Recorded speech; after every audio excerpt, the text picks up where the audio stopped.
सभी को नमस्कार। आनंदम और जॉय ऑफ गिविंग के इस नए सत्र में आप सबका स्वागत है। मैं डॉक्टर प्रकाशन, assistant professor, government college Chaumela. मैं आपको आज आनंदम के तहत बचाव या सेफ्टी पर एक लेख है, उसकी चर्चा करना चाहूँगा। मनुष्य के पास असीम शक्तियाँ, बुद्धि और चिंतन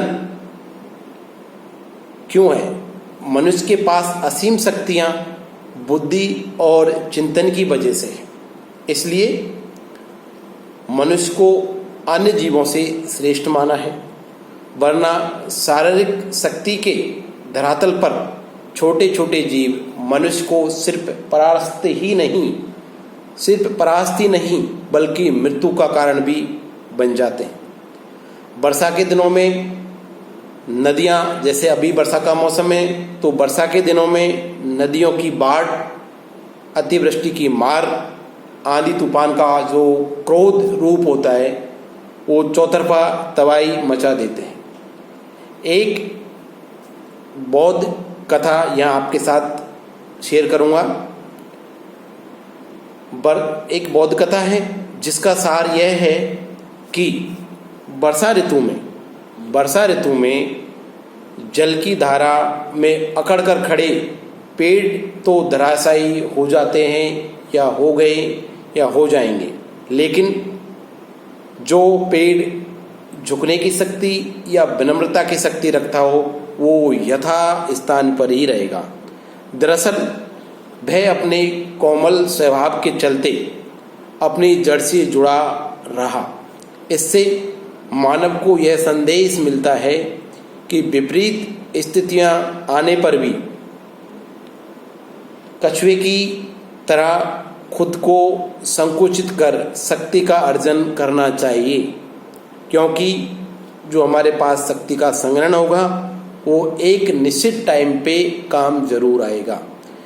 इन्हीं सिद्धांतों का मनन कर एक लोकोक्ति आज बहुत प्रचलित है कि आंधी आवे बैठ जाए, मेघ आवे भाग जाए।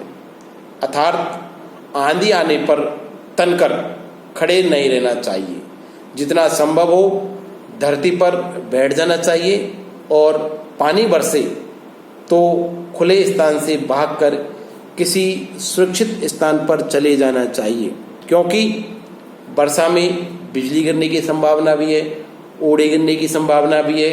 आंधी हो, तूफान हो, भारी वर्षा हो रही हो, ओले पड़ रहे हो, कहीं आग लग गई हो, ये सभी प्राकृतिक आपदाएं हो सकती है। इसलिए इन सब के लिए मानव को अपनी असीम शक्ति को बचाव में या उनको सेव रखना चाहिए, क्योंकि जैसे आप लोग देख रहे हैं इन दिनों पूरी धरती पर, पूरी मानव जाति पर कोविड-19 नामक महामारी फैली हुई है। यह महामारी स्पर्श और सानिध्य दोष से ज़्यादा बढ़ रही है, हमारी लापरवाही से बढ़ रही है। ऐसी स्थिति में खुद को, परिवार को, समाज को और राष्ट्र को इससे बचाने की जिम्मेदारी मनुष्य पर आ गई है। इस प्रकोप से बचने का एक तरीका लॉकडाउन भी है, लेकिन लॉकडाउन परमानेंट नहीं हो सकता। इसलिए हम सबको अपनी बचाव क्षमता, अपनी जागृति, अपनी ज्ञान से इस संकट से निपटने के लिए अपनी बुद्धिमत्ता का प्रयोग करना पड़ेगा, और तभी मानव जाति इस संकट से उभरेगी। क्योंकि मानव अगर संपूर्ण प्रयास अपने दृढ़ संकल्प से, अपने बचाव की जो क्षमता है उससे अगर इसको करते हैं तो वो बहुत सही रहेगा।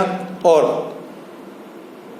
आनंदम के तहत अगर आपको खुशी प्राप्त करनी है, संतुष्टि प्राप्त करनी है, अपने लक्ष्य, जीवन के लक्ष्य में अगर आनंद प्राप्त करना है, तो आपको इस कोरोना दौर में दूसरे की, खुद की, परिवार की मदद करनी चाहिए। Thank you.